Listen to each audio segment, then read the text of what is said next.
నమస్తే. చాలా మంది పిల్లల విషయంలో తక్కువ బడ్జెట్లో క్వాలిటీ ఎడ్యుకేషన్ గురించి సెర్చ్ చేస్తూ ఉంటారు కదండి. సో అలాంటి యూనివర్సిటీనే ITM university Madhya Pradesh. So Madhya Pradesh అనగానే చాలామందికి దూరం కదా అని ఒక డౌట్ రావచ్చు. కానీ ఎలాంటి భయం లేకుండా చక్కగా పిల్లల్ని జాయిన్ చేసేంత సెక్యూర్డ్ యూనివర్సిటీ అది. సో ఈ మధ్య కాలంలో నార్త్లో చాలామంది సౌత్ స్టూడెంట్స్ వేలల్లో జాయిన్ అయిపోతున్నారు, జాయిన్ చేసేసుకుంటున్నారు. కానీ అక్కడ ఇన్ఫ్రాస్ట్రక్చర్ కానీ ఫెసిలిటీస్ కానీ లేక జాయిన్ అయిన తర్వాత పిల్లలు ఇబ్బంది పడుతున్నారు. అప్పుడు మార్చలేం కదా, ఇబ్బంది పడాల్సి వస్తుంది. సో ముందుగానే జాగ్రత్త పడి ఏ యూనివర్సిటీలో జాయిన్ చేస్తున్నాం, సేఫా కాదా, ఫెసిలిటీస్ ఉన్నాయా లేవా, ఎలాంటి క్వాలిటీ ఎడ్యుకేషన్స్ కానీ గ్రూప్స్ కానీ బ్రాంచెస్ కానీ వీళ్ళు ప్రొవైడ్ చేస్తున్నారు అనేది తెలుసుకొని పిల్లల భవిష్యత్తుకు సంబంధించిన విషయం కాబట్టి కాస్త జాగ్రత్త తీసుకోవటం మంచిది.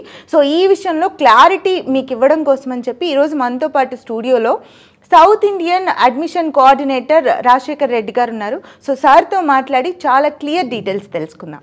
సార్ నమస్కారం. నమస్తే అండి. సో ఇంజనీరింగ్ స్ట్రీమ్లో ఐటీఎం యూనివర్సిటీ ఏ బ్రాంచెస్ అండ్ స్పెషలైజేషన్స్ ఆఫర్ చేస్తుందో ముందుగా మాకు క్లియర్గా చెప్పండి. ఇప్పుడు ప్రస్తుతం అండి మన సౌత్ ఇండియా నుండి పర్టికులర్గా తీసుకుంటే చాలామంది స్టూడెంట్స్ బీటెక్ ప్రోగ్రామ్స్కి అనేది బాగా నార్త్ ఇండియాకి ఎక్కువ వెళ్తున్నారు. ఎందుకంటే నార్త్ ఇండియా వెళ్తే కనుక అక్కడ మిక్స్డ్ కల్చర్ అనేది ఉంటుంది. అంటే నార్థన్ స్టూడెంట్స్తో పాటు ఇది వరకు మనకు నార్త్ ఇండియా నుండి స్టూడెంట్స్ ఎక్కువగా మనకు హైదరాబాద్, బెంగళూరు, చెన్నై ఎక్కువ వచ్చేవాళ్ళు. ఎందుకంటే నార్త్ ఇండియాలో ఇన్స్టిట్యూషన్స్ అనేది చాలా తక్కువ ఉండేటివి.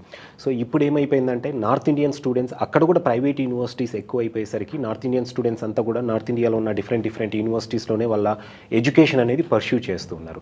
అండ్ మన సౌత్ ఇండియా నుండి ఏమైపోయిందంటే ట్రెండ్ ఎక్కువగా సౌత్లో మనం అది ఏదర్ చెన్నై వెళ్ళినా, బెంగళూరు వెళ్ళినా, ఈవెన్ హైదరాబాద్లో అయినా కమ్యూనికేషన్ స్కిల్స్ పరంగా అంత గ్రోత్ అనేది లేదనే దీంతో ఎక్కువ మంది స్టూడెంట్స్ వచ్చేసరికి నార్త్ అనేది బాగా వెళ్తున్నారు. అక్కడికి వెళ్తే హిందీ నేర్చుకోవచ్చు మనకు, దాంతోపాటు ఇంగ్లీష్ అనేది కొంచెం ఫ్లూయెన్సీ అనేది పెరుగుతుందనే ఇంటెన్షన్ తోటి ఎక్కువ మంది స్టూడెంట్స్ నార్త్ ఇండియా వెళ్తూనే ఉన్నారు. అయితే ఇక్కడ మనము ఐటీఎం యూనివర్సిటీ గ్వాలియర్ మధ్యప్రదేశ్ తీసుకుంటే కనుక దాదాపు ఈ యూనివర్సిటీ 2011లో ఎస్టాబ్లిష్ అయింది. ముందేమో 1997లో engineering college, institute of technology and management సైన్సెస్గా 1997లో ఎస్టాబ్లిష్ అయిన ఇంజనీరింగ్ కాలేజ్ 2011లో మళ్ళీ యూనివర్సిటీ అనేది కూడా ఎస్టాబ్లిష్ చేశారు. So Madhya Pradesh government private university ఏదైతే ఉందో ఇప్పుడు ఐటీఎం యూనివర్సిటీ 2011లో ఎస్టాబ్లిష్ అయింది. అంటే ఆల్మోస్ట్ 14 years అనేది యూనివర్సిటీ ఎస్టాబ్లిష్ అయ్యి అవుతుందన్నమాట. సో యూనివర్సిటీలో కూడా స్పెషలైజేషన్స్ డిఫరెంట్ స్పెషలైజేషన్స్ అనేది ఆఫర్ చేస్తూ ఉంది. మన సౌత్ ఇండియన్ స్టూడెంట్స్ ఎక్కువగా కంప్యూటర్ సైన్స్కు ఉన్న క్రేజ్ తోటి ఎక్కువ మంది నార్త్ ఇండియా వెళ్తున్నారు. సో మన దగ్గర ఐటీఎం యూనివర్సిటీలో కూడా అన్ని specializations, artificial intelligence and machine learning అవ్వచ్చు, data science, cyber security, cloud computing కూడా ఉంది మన దగ్గర. అలాగే general computer science engineering programme అనేది కూడా ఆఫర్ చేస్తూ ఉందన్నమాట. దీంతోపాటు కొత్తగా artificial intelligence with no classroom concept అనేది కొత్తగా కూడా లాంచ్ చేశారు. అండ్ దీనికి కూడా ఏడబ్ల్యూఎస్ అండ్ ఐబీఎం కొలాబరేషన్తో ప్రోగ్రామ్స్ అనేది ఐటీఎం యూనివర్సిటీ ఆఫర్ చేస్తూ ఉంది. ఇది కాకుండా మనకు కోర్ బ్రాంచెస్ ఏవైతే ఉన్నాయో ఈసీఈ, మెకానికల్, సివిల్లో కూడా మనకు అండ్ అగ్రికల్చరల్ ఇంజనీరింగ్ అనే ప్రోగ్రామ్ కూడా ఐటీఎం యూనివర్సిటీ అనేది ఆఫర్ చేస్తూ ఉందన్నమాట. సో మల్టీ డిసిప్లినరీ ప్రోగ్రామ్స్ అనేది ఆఫర్ చేసే ఒక యూనివర్సిటీగా చెప్పొచ్చు. దట్ తక్కువ ప్యాకేజ్లో అంటే తక్కువ ఫీ స్ట్రక్చర్లో మంచి క్వాలిటీ ఎడ్యుకేషన్ ఆఫర్ చేసే ఇన్స్టిట్యూషన్ ఐటీఎం యూనివర్సిటీ అండి. రైట్. ఈ మధ్య ఎక్కడ చూసినా ఐటీఎం యూనివర్సిటీ గురించి మాట్లాడుకుంటున్నప్పుడు వాళ్ళు కొత్తగా ఇంట్రడ్యూస్ చేస్తున్నటువంటి AI no classroom concept గురించి డిస్కస్ చేస్తున్నారు. అసలు ఏంటి ఈ ప్రోగ్రామ్ గురించి కాస్త క్లియర్గా చెప్పండి. సో ముందుగా మనము ఈ నో క్లాస్ రూమ్ కాన్సెప్ట్ అనేది చాలా తక్కువ యూనివర్సిటీస్ అనేది ఈ ప్రోగ్రామ్ ఆఫర్ చేస్తున్నాయండి. పర్టికులర్గా ఇది ఆర్టిఫిషియల్ ఇంటెలిజెన్స్ గురించి అనమాట.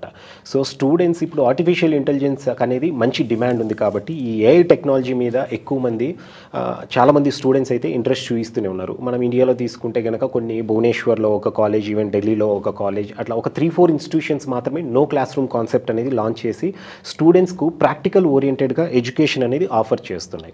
మనము ఎక్కడ తీసుకున్నా కూడా ప్రతి ఇన్స్టిట్యూషన్ మా దగ్గర ప్రాక్టికల్గానే ఎడ్యుకేషన్ ఉంటుంది అంటారు. కానీ బట్ ఫైనల్గా వెళ్తే కనుక 80% అవే థియరిటికల్స్ ఉంటాయి. ఏదో ల్యాబ్కు అరకొరగా ఒక 20% మాత్రమే ప్రాక్టికల్స్ అనేది ఉంటాయి.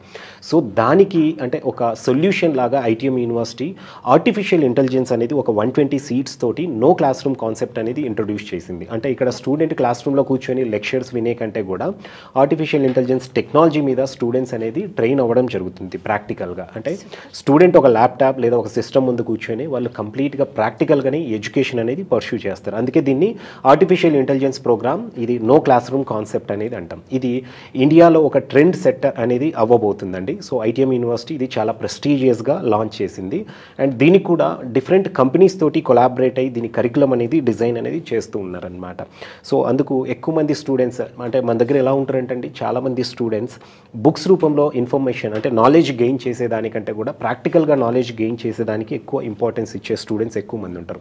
అంతే ఎందుకంటే మనం ఇంటర్మీడియట్లో తీసుకుంటే కనుక 99% వచ్చిన స్టూడెంట్స్ ఉంటారు, 90% ఉంటారు, 80% ఉంటారు, ఈవెన్ 60-50% వచ్చిన స్టూడెంట్స్ కూడా ఉంటారు. అంటే 50% వచ్చిన స్టూడెంట్ దగ్గర నాలెడ్జ్ లేదనేం కాదండి, తన కాన్సెప్ట్ అర్థం అవ్వకపోవడం అంతే. 99% వచ్చిన స్టూడెంట్ కాన్సెప్ట్ అర్థమైంది కాబట్టి తనది ఎడ్యుకేషన్లో పర్ఫార్మెన్స్ బాగుంది. సో 50% వచ్చిన స్టూడెంట్ కూడా డెఫినెట్గా వాళ్ళ పర్ఫార్మెన్స్ బాగుండాలి అంటే ప్రాక్టికల్గా ఎడ్యుకేషన్ ఉన్నప్పుడు డెఫినెట్గా వాళ్ళ పర్ఫార్మెన్స్ అనేది ఇంప్రూవ్ అవుతుంది. సో అలాంటి వాళ్ళ కోసమనే ఈ artificial intelligence no classroom concept అనేది ఐటీఎం యూనివర్సిటీ లాంచ్ చేసిందండి. సూపర్ సార్, చాలా యూనిక్గా ఉంది ఈ కాన్సెప్ట్.